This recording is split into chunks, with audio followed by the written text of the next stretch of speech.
Welcome. In this tutorial, in this video, I will walk you through the initial steps of working inside the Coupa supply chain platform. As you can see on the screen, I'm already logged into Coupa and we're currently in the data management section. This page is called My Assets and it contains all the models and files that we have been previously created or loaded. And each row here represents an asset, including its name, type, size, modification date, and the user who last updated it. At the top of the page, you can see the menu tabs, which are data management, data flows, macros, and queue management. These tabs allow us to navigate through the different tools we use when building and running optimization models. And for this project, the first step is to upload the dataset we will be using. This is why the upload panel is already open on the right hand on the screen. Here we can look at the exported and the imported sheets that we are going to work with. First, we have to accumulate the information properly and making sure that these are the correct values we're going to work with. Here we're using template that Coupa needs and once I select the file, Coupa begins to load the process. This may take a moment depending on the size of the file, and after the file is uploaded, it will appear in the My Assets list along all the other models. It is very important to double check that the file has been uploaded successfully, meaning the name is correct, the size matches, and it doesn't show any error message. And now that the file is uploaded, I click on the button to open the asset. This loads the model workspace where we can start preparing the dataset and defining the problem. Inside the model workspace, we have several options depending on what type of model we are building. And for this exercise, we're going to start by reviewing the dataset and confirming that all the fields were imported correctly. And when the dataset opens, we can see the raw information exactly as it appeared in the Excel file. Each column represents one variable, and each row corresponds to an item or record in the dataset. Here we have a quick overview of the structure. The first column contains the items, names, or identifiers. The next column include description, categories, or classification. And then we have numerical fields such as quantities, cost, or capacity values. And finally, any additional parameters that the model requires. So before continuing, it is very important that we confirm that the columns names are correct, the numerical columns are recognized as numbers, and there are no empty rows, and the dataset matches the Excel file we were working with.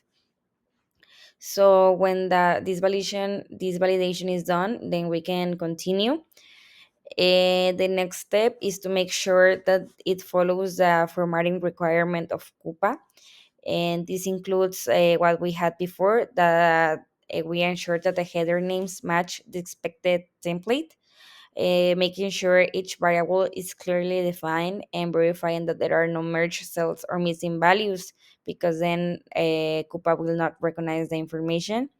And then checking that all of the required columns for the optimization problem are present, that we have all the information we need to work with. And now that the Excel file and the Coupa file is ready, I will explain the problem we're trying to solve.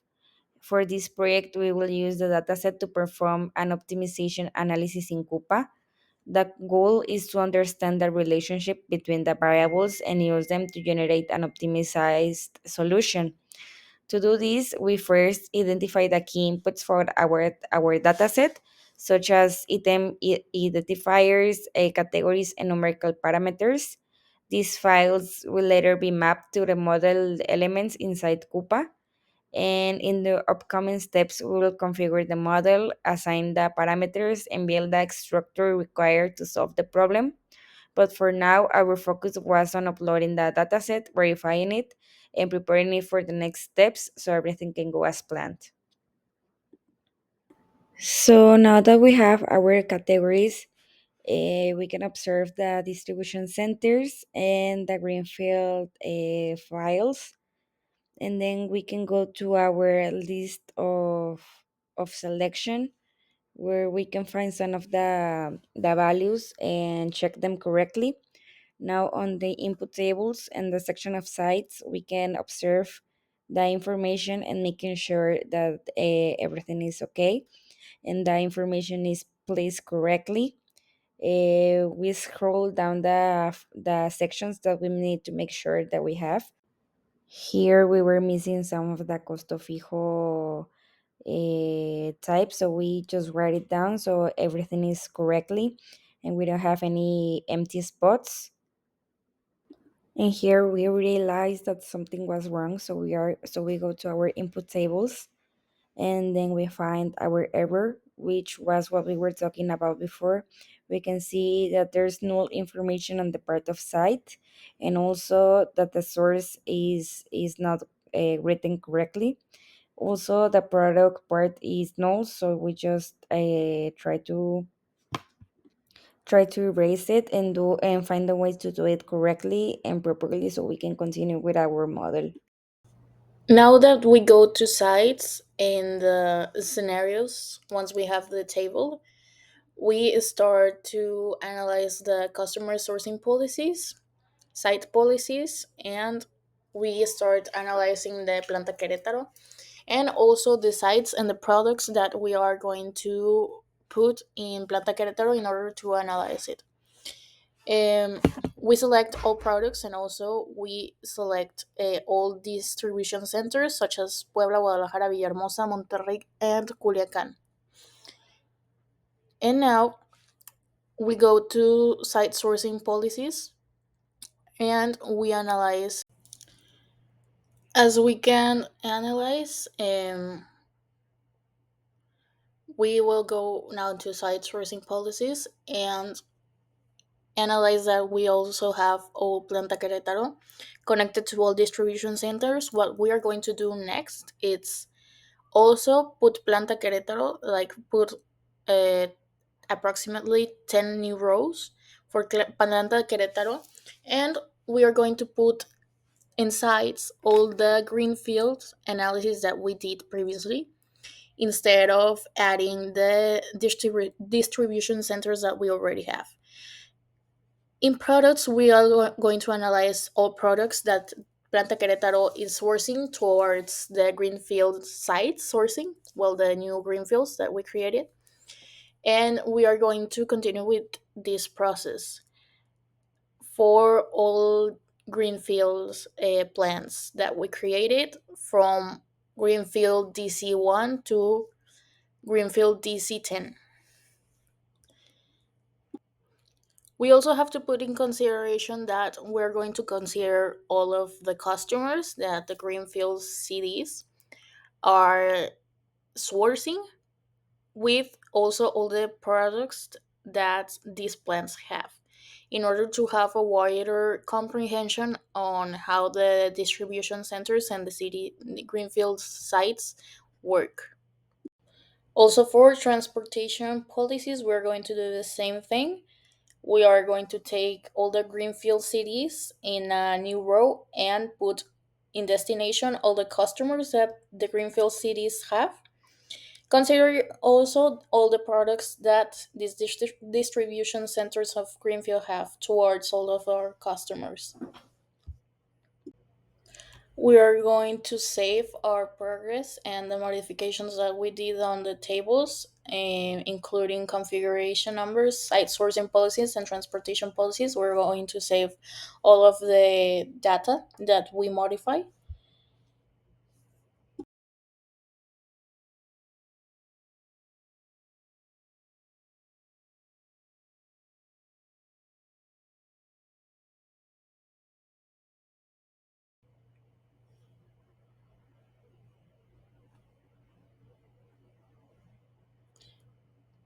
And now this data is also located in input tables. All the transportation site sourcing policies and configurations are in input tables. And now we are going insights to analyze the fixed operating costs of the distribution centers. For this, we're going towards scenarios. We create a new scenario.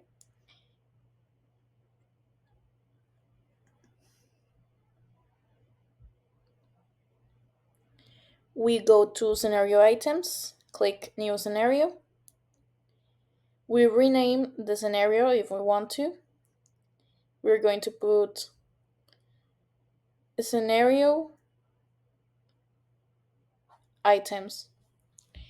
We're going to select also products. We're going in field and select status. In products, we're going to change the selection. We're going to analyze a different data set, which is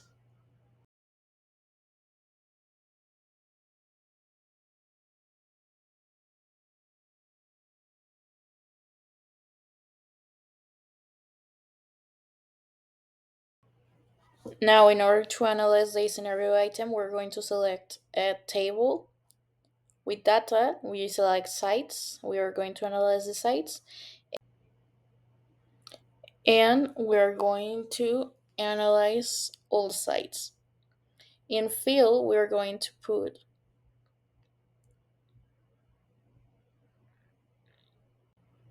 now in field we're going to analyze the status of the sites.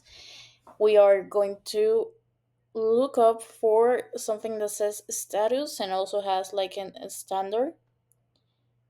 We can see clearly that we don't quite find the thing that we want to the field we want to analyze, so we're going to change the filter to from all sites to DC or green field.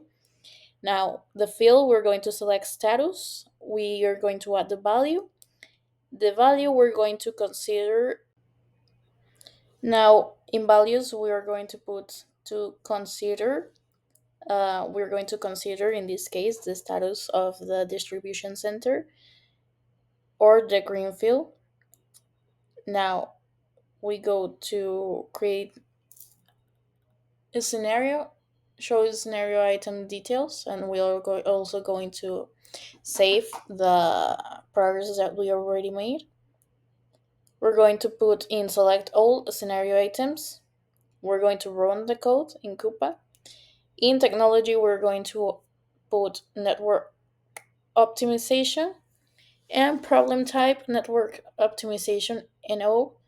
And in select scenarios, we're going to select the scenario that we already previously created. We're going to wait for the scenario queue to launch. Now, once that's ready, we go to build. We go now